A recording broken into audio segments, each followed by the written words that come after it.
달에 225만 원을 숨만 쉬어도 내야 되는 집이 아예 텅텅 비어 있었어요. 2인 기준으로 했을 때 정착 비용 총계를 보자면 한 달 생활비는 돈을 아낄 수 있는 팁이 무엇이 있느냐, 꿀팁 같은 거를 알려드리려고 합니다. 안녕하세요 여러분, 소정대로입니다. 벌써 제가 캐나다 토론토에 온 지 이제 3개월째가 되어 가는데요. 3개월 차가 되니까 확실히 좀 자리도 잡고 직업도 벌써 2개나 생겼고요. 안정기에 접어든 것 같아서 오늘은 캐나다 워킹홀리데이를 준비하면서부터 출국 준비, 정착, 그리고 현재 생활하기까지 과정에서 돈을 어떻게 썼고 얼마 정도 썼는지, 그리고 마지막으로는 돈을 아낄 수 있는 팁까지 좀 공유를 해드리려고 합니다. 먼저 좋은 소식을 좀 알려드리자면 2023년까지만 해도 캐나다에 워킹홀리데이로 올 수 있는 인원이 4,000명이었어요. 앞으로 2024년부터는 캐나다 워킹홀리데이 선발 인원에서 1.2만 명, 약 3배가 늘어났고요.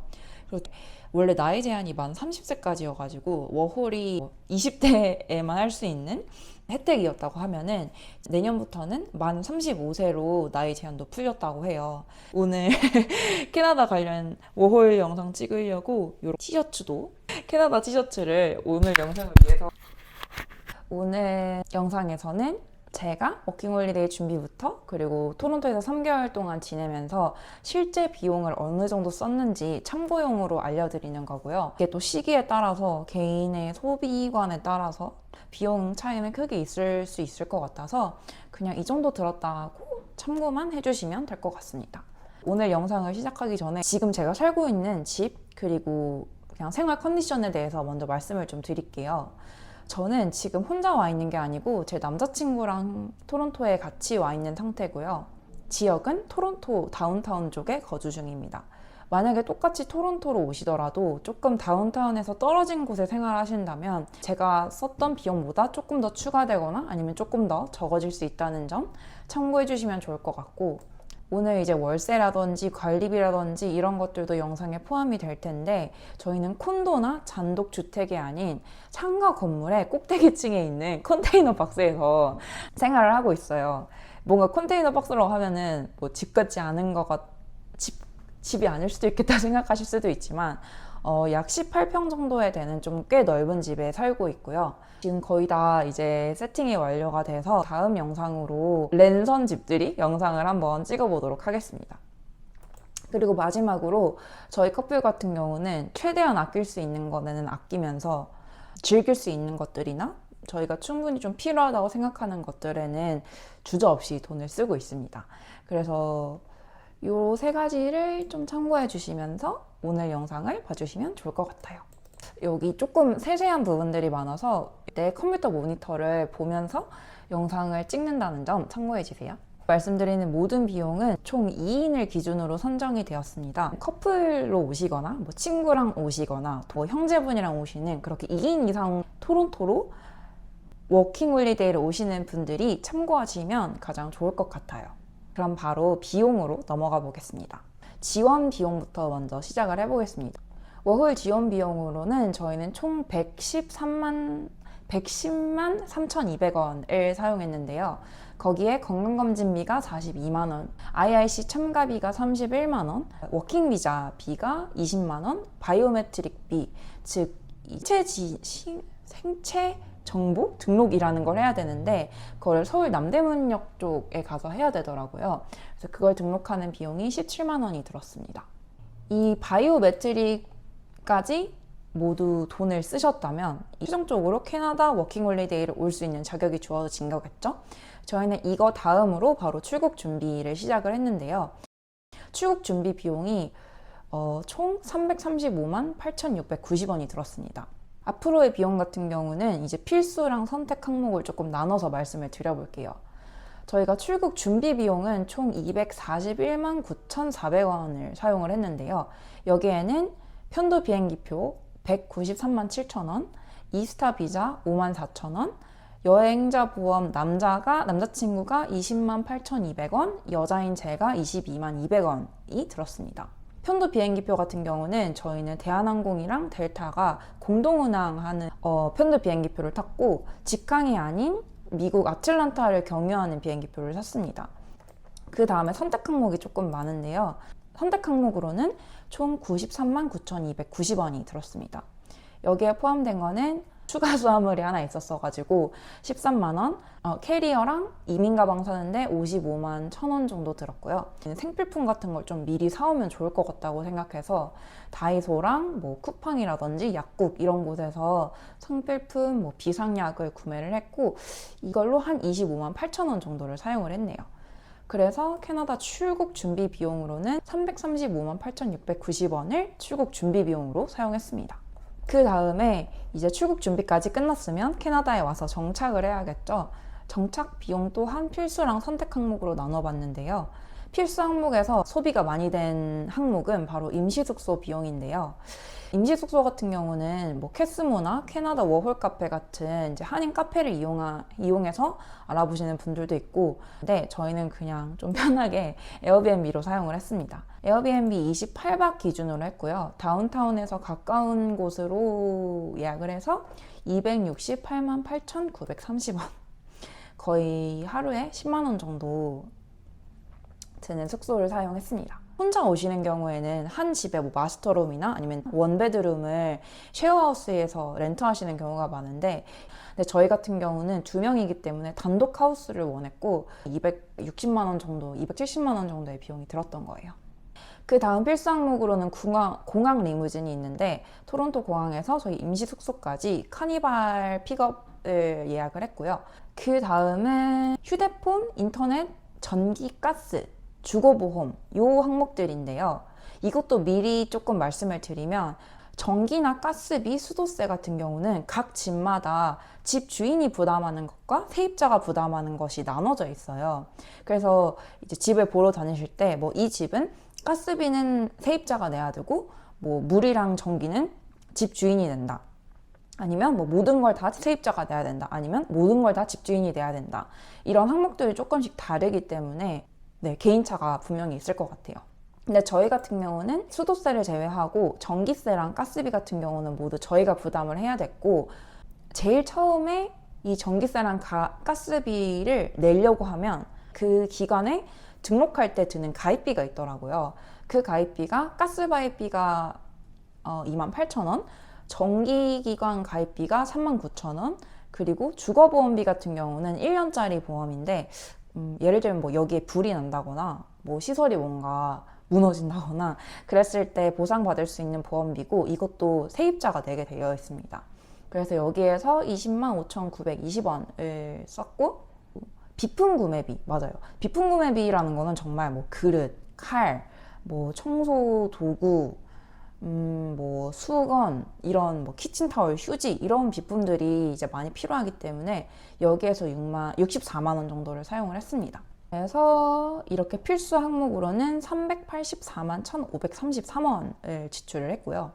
이제 선택 항목이 저희는 조금 많이 들었는데, 정착할 때 어떠한 집에 사시느냐에 따라서 정착 비용이 크게 달라질 수 있어요. 저희는 선택 항목에서 가장 많이 소비됐던 비용이 바로 가구 비용이었습니다. 여기 살고 있는 집 같은 경우는 디시워셔, 전자레인지, 오븐, 세탁기, 드라이어, 그리고 인덕션 이렇게 6가지를 제외하고는 집이 아예 텅텅 비어 있었어요. 그래서 뭐 침대부터 시작해서 책상, 뭐 의자, 식탁들을 다 저희가 직접 구매를 해야 됐고, 저희는 주로 당근마켓이랑 이케아를 사용을 해가지고 모든 가구를 구비를 했습니다. 저희는 가구비에 264만 8,000원 정도가 들었는데, 어느 정도 가구가 갖춰진 곳으로 입주를 하게 된다고 하면 돈을 많이 아끼실 수 있겠죠. 선택 비용으로 또 들었던 거는 저희가 임시숙소에서 지금 숙소로 이동을 할 때 짐도 너무 많고, 그리고 중고거래 해야 될 것도 너무 많아서 렌트카를 하나 빌렸는데 소형 SUV를 1박 2일로 빌려가지고 진짜 끝도 없이 돌아다녔던 것 같아요. 중고거래 하러 갔다가 집에서 짐 옮기다가 계속 택시를 타면 돈이 너무 많이 들잖아요. 그래서 아싸리 하루에 다 거래랑 뭐 가야 될 것도 몰아넣고 1박 2일로 렌트카를 했는데, 이건 진짜 좋은 초이스였던 것 같습니다. 운전을 하실 수 있다고 하면 빌리셔서 이동하시는 거를 추천드립니다. 그래서 정착 비용 한번 정리를 해보자면, 필수 항목으로 384만 1,533원, 이 중에서 임시숙소가 약 270만 원이었고요. 선택 항목으로는 276만 8,120원을 소비를 했는데 그 중에서 가구가 264만 8,120원이었습니다. 정착 비용 총계를 보자면 660만 9,653원입니다. 진짜 많이도 썼네요. 그러면 이제 생활비를 알려드리기 전에 이런 질문이 생기실 것 같아요. 그러면 선택 비용 다 빼고 두 명이서 캐나다 토론토에 워홀을 가려고 해요. 그러면 정말 필요한 최소 미니멈이 얼마일까요? 라고 했을 때 정말 필수 비용만 말씀드리면 736만 4,133원이라고 말씀드릴 수 있을 것 같습니다. 여기에서 뭐 집을 임시숙소를 조금 안 좋은 데를 구한다거나 이러시면 조금 더 아끼실 수 있겠지만 기본적으로 2인 기준으로 했을 때 한 700만 원에서 800 정도는 미니멈으로 든다고 생각해 주시면 좋을 것 같아요. 그리고 만약에 저희처럼 뭐 캐리어도 좀 사고 이민 가방도 사고 특히 저희 같은 경우는 가구 비용까지 다 포함하고 여유롭게 생각했을 때는 1,100만 원 정도 들었다고 보시면 될 것 같습니다. 자, 그러면은 워홀 준비도 했고 출국 준비도 했고 캐나다에 와서 정착까지 했어요. 그럼 이제 생활을 해봐야겠다. 1개월 차, 2개월 차에는 정착 비용이 너무 많이 들고 새로 사야 될 것도 너무 많고 해서 비용을 정산하기가 조금 어려웠는데 6월 정도가 저희가 최종적으로 좀 생활비를 계산할 수 있는 달이었거든요. 그래서 6월을 기준으로 한 달 동안 두 명이서 얼마를 썼는지 말씀을 드릴게요. 먼저 가장 큰 비용을 차지하는 건 월세인데요. 저희는 한 달 월세가 225만 원입니다. 225만 원을 한 달에 숨만 쉬어도 내야 되는 토론토에 살고 있습니다. 생활비도 그러면 필수랑 선택 항목으로 조금 나눠서 말씀을 드릴게요. 월세 225만 원, 장보기 약 64만 원, 교통비 7만 1,000원, 가스비 7만 4,000원, 전기세 8만 1,000원, 핸드폰비 8만 8,000원, 비품 구매비 약 15만 원입니다. 그래서 필수 항목만 봤을 때 335만 8,730원이 나왔는데요. 교통비 같은 경우는 여기가 버스든 지하철이든 한 번 타면 무조건 3.3달러예요. 대신에 2시간 내에서는 프리 트랜스퍼가 뭐라 그러지? 환승, 무료로 환승이 되는데 2시간이 지나면 또 한 번 3.3달러를 내야 됩니다. 그리고 가스비랑 전기세 같은 경우도 어떤 지역에서 어떤 거주 형태에 사시느냐에 따라서 다를 수 있는데 저희는 가스비랑 전기세가 한 7만 원, 8만 원 요 정도로 나오더라고요. 핸드폰비 같은 경우는 8만 8천 원인데 한 달에 25기가 플랜을 쓰고 있습니다. 그리고 비품 구매비는 저희가 네스프레소 커피 머신을 샀어요. 참고 참다가 겨우 샀는데 이게 필수 항목은 아니지만 커피 머신이 아니더라도 생활하시게 되면은 한 달에 한 10만 원에서 15만 원 정도는 비품 구매비가 계속 들어요. 그래서 비품 구매비까지 포함을 해서 약 330만 원이 나왔네요. 그리고 생활비 부문의 선택 항목을 좀 보자면 첫 번째로 외식비가 있는데요. 외식비는 36만 8,910원을 썼고요. 카페비 6만 8,000원, 꾸민비 4만 8,000원, 인터넷비 7만 1,200원입니다. 여기가 워낙 외식비가 좀 비싸고 TV랑 텍스까지 붙으면 소비가 확 커지기 때문에 외식비를 최대한 많이 줄이고 있어서 37만 원 정도인데 만약에 사 먹는 게 좀 편하시다거나 아니면 요리를 평소에 잘 안 하신다면 외식비가 훨씬 더 많이 나올 수 있을 것 같아요. 꾸미미도 저희가 진짜 쇼핑을 아예 안 하고 있어요. 정말 소비를 많이 줄이고 있고 그리고 인터넷비도 저희가 선택으로 넣었는데 근데 저희 같은 경우는 인터넷을 직접 설치를 해서 사용비를 내고 있기 때문에 7만 1,000원 정도를 매달 내고 있습니다. 그래서 필수 항목은 330만 원 수준, 선택 항목 55만 원 수준으로 해서 6월 기준으로 한 달 생활비는 391만 4,970원입니다. 확실히 여기가 물가가 비싸기는 비싼 것 같아요. 일단 월세가 조금 많이 비싼 편이긴 하고 전체적으로 제가 서울에 살았을 때보다는 비싼 것 같습니다. 그래서 만약에 여러분들이 두 명이서 뭐 오신다라고 했을 때는 적어도 3개월 생활비 정도를 생각하고 오실 거 아니에요. 그러면 제가 방금 말씀드린 6월 생활비 기준으로 봤을 때 3개월 최소 비용, 즉 필수 비용만 포함하면 약 1,000만 원, 그리고 제가 선택 항목으로 넣었던 것까지 포함한다면 한 1,200만 원, 1,170만 원 수준으로 돈이 될 것 같네요. 그리고 꼭 한 가지 말씀드려야 될 게 있는데, 한국 같은 경우는 보증금이 있고 월세가 있잖아요. 근데 여기 캐나다는 보증금이라는 제도 자체가 없기 때문에 모든 거를 다 월세로 부담을 합니다. 그래서 근데 저희처럼 뭐 홀로 오시는 경우, 외국인이어서 여기에서 뭔가 크레딧이 없는 경우에는 월세를 달달이 내는 게 아니라 1년 계약을 걸어놓고 최소 6개월 월세를 선납하는 거를 계약 조건에 넣더라고요. 저도 제일 처음에 이게 너무 어이가 없었는데, 또 생각을 해보면 보증금도 없는데 외국인이 그냥 월세 안 내고 도망가면 집주인 입장에선 너무 손해잖아요. 그래서 이 월세를 선납으로 요구를 하고 있는데, 일단 1년 계약을 한다고 했을 때 제일 첫 번째 달의 월세랑 제일 마지막 달의 월세, 그러니까 1개월 차랑 12개월 차의 월세를 한꺼번에 계약을 할 때 내고요. 거기에 플러스로 계약 조건으로 세입자 소정대로는 집주인에게 자발적으로 4개월치의 월세를 선납하는 걸 뭐 계약 조건으로 한다라는 계약 조건을 넣고 계약서를 씁니다. 그렇게 되면은 어떻게 보면 총 6개월치를 한 번에 내고 오게 되는 거거든요. 그래서 만약에 여러분들이 여기에 오시게 된다면 절대 1개월 또는 뭐 2개월치의 월세만 가지고 오셔서는 힘들 수도 있어요.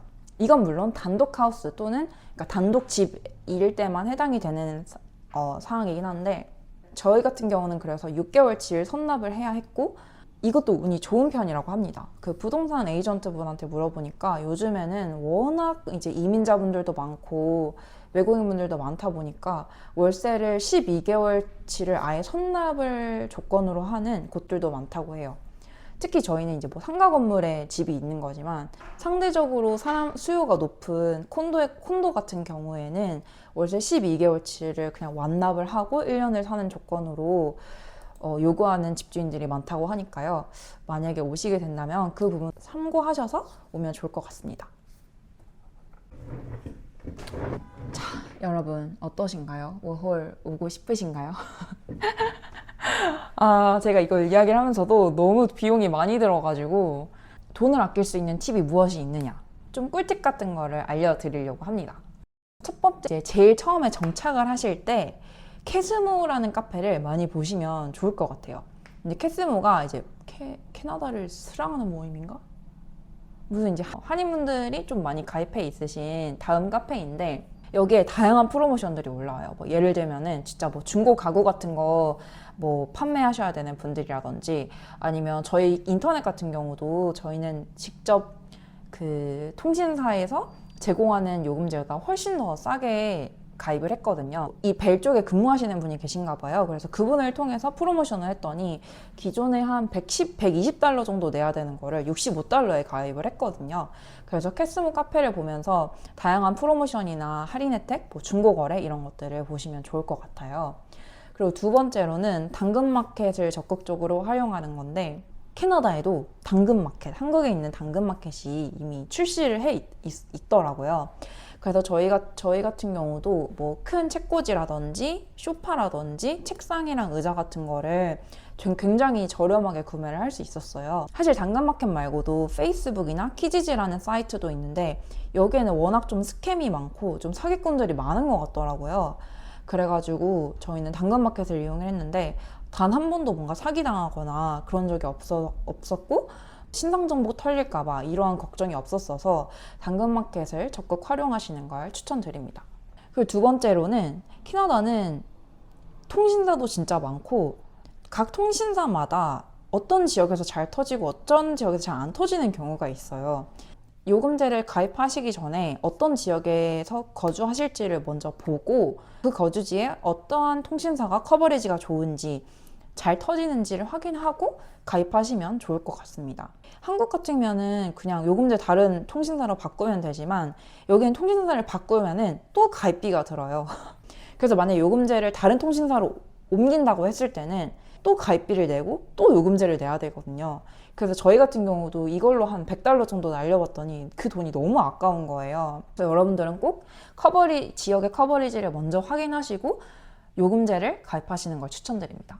그리고 세 번째에는 제일 처음에 정착을 하실 때 아마존 프라임 1개월 체험을 꼭 해보시는 걸 추천해 드립니다. 아마존 프라임 같은 경우는 한 달에 $9.99로 서브스크라이브를 하면은 이제 무료 배송을 해주고 그 당일 아니면 2일 배송해주는 서비스인 건데 1개월 동안 무료 체험을 할 수 있어요. 그래서 제일 처음 정착하실 때는 가구들을 살 때 직접 옮기고 배송하고 하기 너무 어렵잖아요. 그래서 그걸 일일이 다 배송비를 내려면 돈이 진짜 많이 깨지거든요. 그래서 아마존 프라임 1개월 체험을 꼭 아껴두시고 막 정착하셨을 때 집에서 필요한 많은 물건들을 아마존 프라임을 통해서 구매를 하시면 배송비도 진짜 많이 아낄 수 있고 정착하실 때 정말 편하게 집으로 바로 배송받을 수 있어서 편했던 것 같습니다. 그리고 네 번째는 바로 주변 상권을 제대로 살펴보는 겁니다. 예를 들면 저희 집 근처에는 노프릴스라는 곳도 있고 뭐 롭로스라는 마트도 있고 되게 다양한 마트들이 존재를 해요.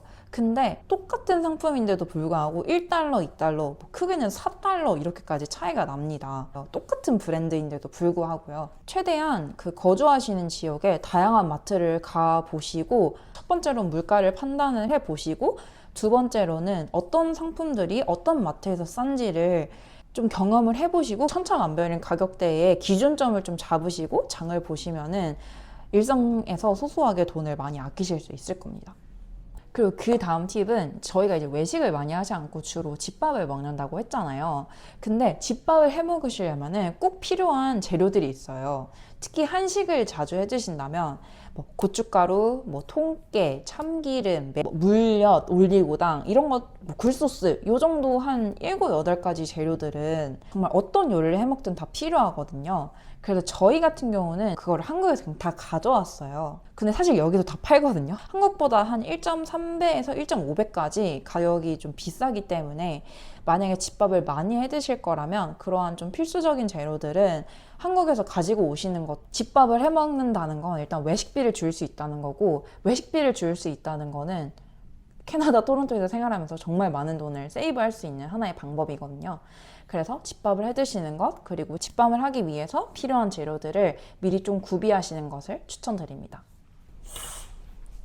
저번 영상을 찍고 일을 잠깐 다녀왔어야 돼가지고 하던 얘기를 좀 마저 해보도록 하겠습니다.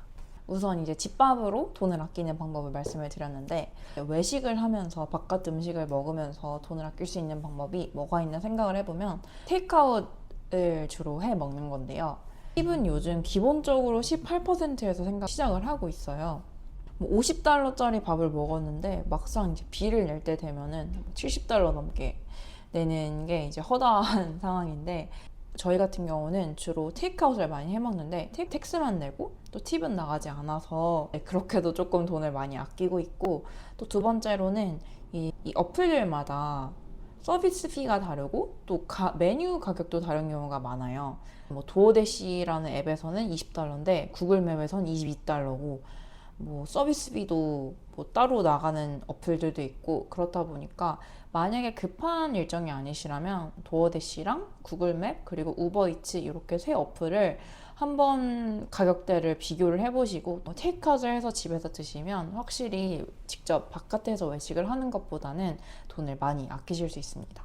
그리고 마지막으로 돈을 정말 많이 아낄 수 있는 토론토의 복지 제도를 조금 알아보려고 하는데요. 캐나다가 복지국이라고 느낀 게 그렇게 돈이 많지 않아도 즐길 수 있는 곳들이 굉장히 많습니다. 예를 들면 제가 지금 다니고 있는 헬스장은 시에서 운영하는 공공시설인데 1층에는 실내 농구 코트가 있고 2층에는 헬스장과 그리고 조그만 트랙이 있는데요. 그거를 정말 누구나 아무 멤버십도 없고 사용할 수 있게 오픈이 되어 있습니다. 그렇다고 해서 시설이 안 좋은 것도 아니고 오히려 공공시설이라서 더 깨끗이 좀 관리를 하고 또 안전한 것 같아요. 그래서 만약에 엄청난 팬시한 헬스장을 원하시는 게 아니라고 하면 무료 헬스장 그리고 무료 수영장도 있더라고요. 그런 곳을 다니신다고 하면 최소 한 달에 한 $100 정도는 아끼실 수 있을 거예요. 여기 헬스장이 한 달에 최소 한 6, 70불 정도 하더라고요. 참고해 주시면 좋을 것 같고, 여기에 이제 공공 라이브러리 같은 경우는 아트 뮤지엄 공짜 티켓을 준다든지, 뭐 수족관 공짜 티켓을 준다든지, 아니면 프레스토 카드라고 교통카드가 있는데 그 프레스토 카드를 무상으로 제공해주는 라이브러리도 있어요. 프레스토 카드는 장당 6불이고 아트 뮤지엄 같은 경우도 한 장당 1인당 $20 정도로 알고 있고요. 그게 만약에 한 명이면은 뭐 그렇게 크게 느껴지지 않을 수 있는데 두 명이면은 프레스토 카드도 12,000원이고 아트 뮤지엄도 40불인데 그거를 다 무료로 즐길 수 있는 거거든요. 미리 좀 알아보시고 돈을 아낄 수 있는 방법들을 미리 공부해서 생활을 하신다면 생각보다 많은 지출을 줄이실 수 있을 겁니다. 그리고 이거는 진짜 꿀팁이긴 한데, 여기가 특이하게 아침 시간부터 오후 시간까지는 전기세가 엄청 비싸요. 대신에 저녁 7시부터 아침 7시는 전기세가 반입니다. 그래서 저희는 디시워셔나 세탁기나 아니면 드라이기, 그 옷 드라이기를 쓰는 경우에는 무조건 밤이나 이른 아침에만 돌리고 있는데, 생각보다 이런 사소한 거에서도 돈을 많이 아낄 수 있기 때문에. 그리고 여기 와서 집을 구하실 때 세탁기를, 코인 세탁기를 사용하는 경우나 아니면 다른 집이랑 쉐어를 해야 하는 집들이 있더라고요.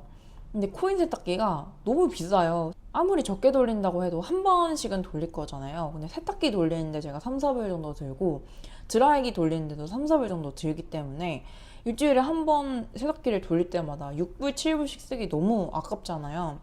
여러분들 집 보실 때 꼭 이런 디폴트로 달려있는 가구 또는 시설들이 무엇이 있는지 꼭 확인하셔야 되고, 또 생활하면서 저희가 좀 정비용을 썼던 게 바로 그릇이나 이제 식기류인데, 여기 오면은 너무나도 자연스럽게 다 디시워셔를 사용을 하게 되는데, 어떤 상품들은 저희 디시워셔가 허용이 안 되는 상품들이 있어요. 생각보다 너무 귀찮아서 결국에는 마이크로웨이브 세이프 그리고 디시워셔 세이프한 상품들을 구매를 하게 되더라고요. 그래서 여러분들도 만약에 생활용품을 구매하실 때 꼭 마이크로웨이브 세이프인지 디시워셔 세이프인지 확인을 하시고 구매하시는 걸 추천드립니다. 오늘 준비 과정부터 정착 그리고 생활 비용, 돈을 아끼는 꿀팁까지 좀 알려드렸는데요. 어떠셨나요? 알려드리고 싶은 게 너무 많아서 좀 말을 많이 해봤습니다. 이 외에도 궁금한 점이 있으시거나 어울 관련해서 어떠한 생각이 있으신지, 다양한 의견들이 있으시면 댓글로 남겨주시고 저는 또 더 재밌는 영상으로 돌아오도록 하겠습니다. 그럼 저희는 다음 영상에서 봐요. 안녕.